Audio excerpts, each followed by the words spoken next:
আসসালামু আলাইকুম। এখন শুনবেন সংবাদ শিরোনাম। রাজশাহীতে বাড়ির পাশে কবরস্থানে দাফন করা হলো শিশু সাজিদকে। এমন বিদায় মানতে পারছে না কেউই। বরেন্দ্র অঞ্চলের অসংখ্য রংপুরে মুক্তিযোদ্ধা যোগেশ চন্দ্র ও তার স্ত্রীকে হত্যার ঘটনায় এক শিক্ষার্থী গ্রেপ্তার। ঋণ পরিশোধের জন্য অর্থ লুট করতেই দুজনকে খুন করে। বিজয়নগরে ইনকিলাব মঞ্চের মুখপাত্র ওসমান হাদির উপর সন্ত্রাসীদের গুলি বর্ষণ, ঢাকা মেডিকেলে লাইফ সাপোর্টে রাখা হয়েছে।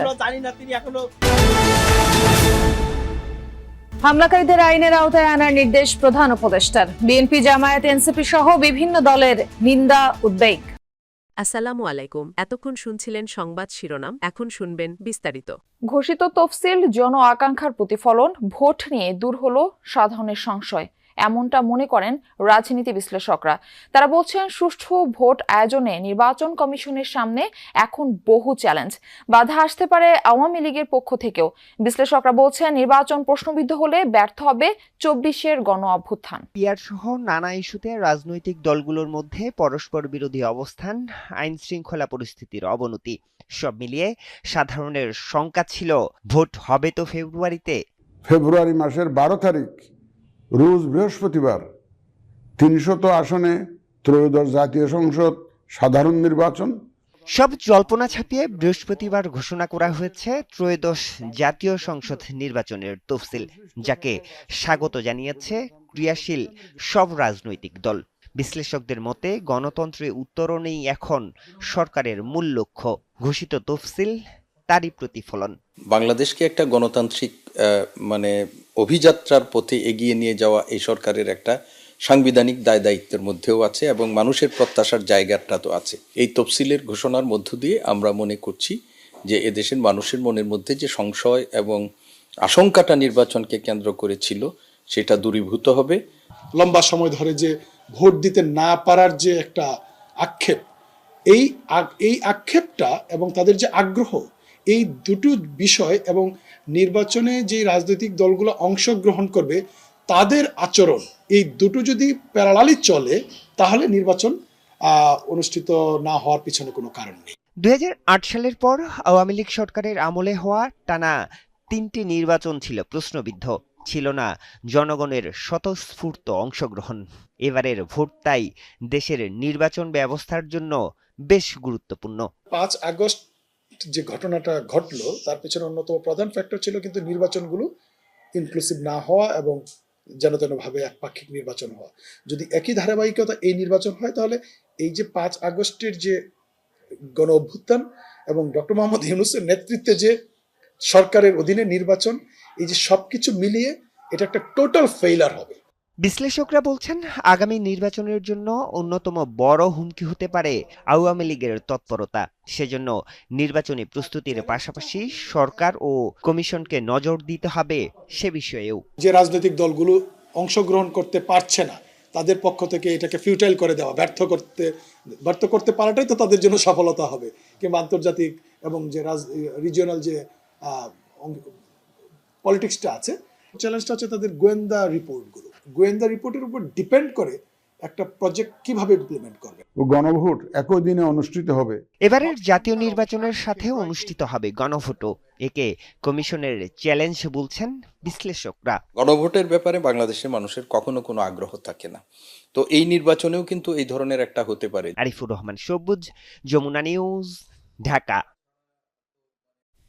গণ অভ্যুত্থানের প্রধান আকাঙ্ক্ষাই ছিল জনগণের ভোটাধিকার প্রতিষ্ঠা। বিএনপি তাই তফসিল ঘোষণাকে স্বাগত জানিয়েছে, কিন্তু পিআর এবং জাতীয় নির্বাচন ও গণভোট একদিনে করার দাবি তুলে যারা নির্বাচন পেছাতে চেয়েছিল তারা গণতন্ত্রের বিরোধী শক্তি। রাজধানীতে দলের দেশ গড়ার পরিকল্পনা অনুষ্ঠানে এই কথা বলেন স্থায়ী কমিটির সদস্য সালাউদ্দিন আহমদ। তিনি জানান, আওয়ামী লীগের ভোট পাওয়ার জন্য তাদের বিরুদ্ধে কথা বলছে না একটি দল। রাজধানীর কৃষিবিদ ইনস্টিটিউশন মিলনায়তনে বিএনপির দেশ গড়ার পরিকল্পনা শীর্ষক কর্মসূচির ৬ষ্ঠ দিন। তৃতীয় ধাপে যোগ দেন ছাত্রদলের নেতাকর্মীরা। দলের ৮টি পরিকল্পনা জনগণের সামনে তুলে ধরতেই নেতাকর্মীদের প্রশিক্ষণের এই আয়োজন। বাংলাদেশের মুক্তির সনদ, মুক্তির মার্কা, ধানের শীষ। উদ্বোধনী অধিবেশনে বিএনপি স্থায়ী কমিটির সদস্য সালাউদ্দিন আহমদ বলেন, ৭১-এর স্বাধীনতা সংগ্রামকে দলীয়করণ করা ঠিক হয়নি। তার মতে মুক্তিযুদ্ধ বা ২৪-এর অভ্যুত্থান ছিল স্বতঃস্ফূর্ত এবং সর্বস্তরের আকাঙ্ক্ষা। যাদের ইতিহাস হচ্ছে ১৯৪৭ থেকে ১৯৭১ পর্যন্ত বাংলাদেশের স্বাধীনতার বিপক্ষে, তাদের কথাও আমাদেরকে বলতে হবে। যারা এ নিয়ে বলছে যে তারা মুক্তিযুদ্ধের পক্ষে ছিলেন, আমরা মাঝে মধ্যে জিজ্ঞেস করি সেই মুক্তিযুদ্ধটা কি পাকিস্তানের পক্ষে ছিল? কিছুদিন পরে তারা হয়তো বলবে যে তারাই একমাত্র মুক্তিযুদ্ধ করেছিল, আমরা করিনি। তফসিল ঘোষণা নিয়েও কথা বলেন সালাউদ্দিন, জানান নির্বাচনের দিন তারিখ পেতে আলাপ আলোচনা ও সহিষ্ণুতার মধ্য দিয়ে বিএনপিকেও সংগ্রাম করতে হয়েছে। এই তফসিল ঘোষণা পর্যন্ত আমরা গণতান্ত্রিক চর্চার মধ্যে গিয়েছি, আলাপ আলোচনার মধ্য দিয়ে গিয়েছি, সহিষ্ণুতার মধ্য দিয়ে গিয়েছি। No PR, no election. কেউ বলেছে আগে স্থানীয় সরকার ইলেকশন, না হলে নো ইলেকশন। এরা সবাই গণতন্ত্রের বিপক্ষের শিবির, তারা নিজেদের মতো করে গণতন্ত্র চায়। আওয়ামী লীগের হত্যাযজ্ঞ, দুর্নীতির ইতিহাস জনগণের সামনে তুলে ধরার আহ্বান জানান বিএনপির এই নেতা। আমরা কখনো ধর্মের নামে রাজনীতিতে বিভক্তি আনতে চাই না, করব না। এখন আর ধর্মের বিড়ি বিক্রি করে বাংলাদেশের জনগণের সামনে ভোট চাওয়া যাবে না। যারা আওয়ামী লীগের ভোট প্রার্থনা করছে তারা না বলুক, আমরা জনগণের সামনে এই কথাগুলো বলবো যে এখান থেকে আমাদেরকে বাংলাদেশকে আবার দাঁড় করাতে হবে, টেনে তুলতে হবে। তাহলে পরে বাংলাদেশের পক্ষের যারা শক্তি তারা সবাই এক হোক। এ সময় বিএনপির সিনিয়র যুগ্ম মহাসচিব রিজভী আহমেদ শহীদ বুদ্ধিজীবী দিবস এবং বিজয় দিবস ঘিরে দলের কর্মসূচি ঘোষণা করেন। 15ই ডিসেম্বর বিজয় দিবস উপলক্ষে বিএনপির পক্ষ থেকে আলোচনা সভা অনুষ্ঠিত হবে। এদিকে গুলশানে বিএনপি চেয়ারপারসনের কার্যালয়ে মহাসচিব মির্জা ফখরুল ইসলাম আলমগীরের সঙ্গে সাক্ষাৎ করেছেন বাংলাদেশে নিযুক্ত মঙ্গোলিয়ার অনাবাসিক রাষ্ট্রদূত জ্ঞানবোল্ট তাম্বাজাও।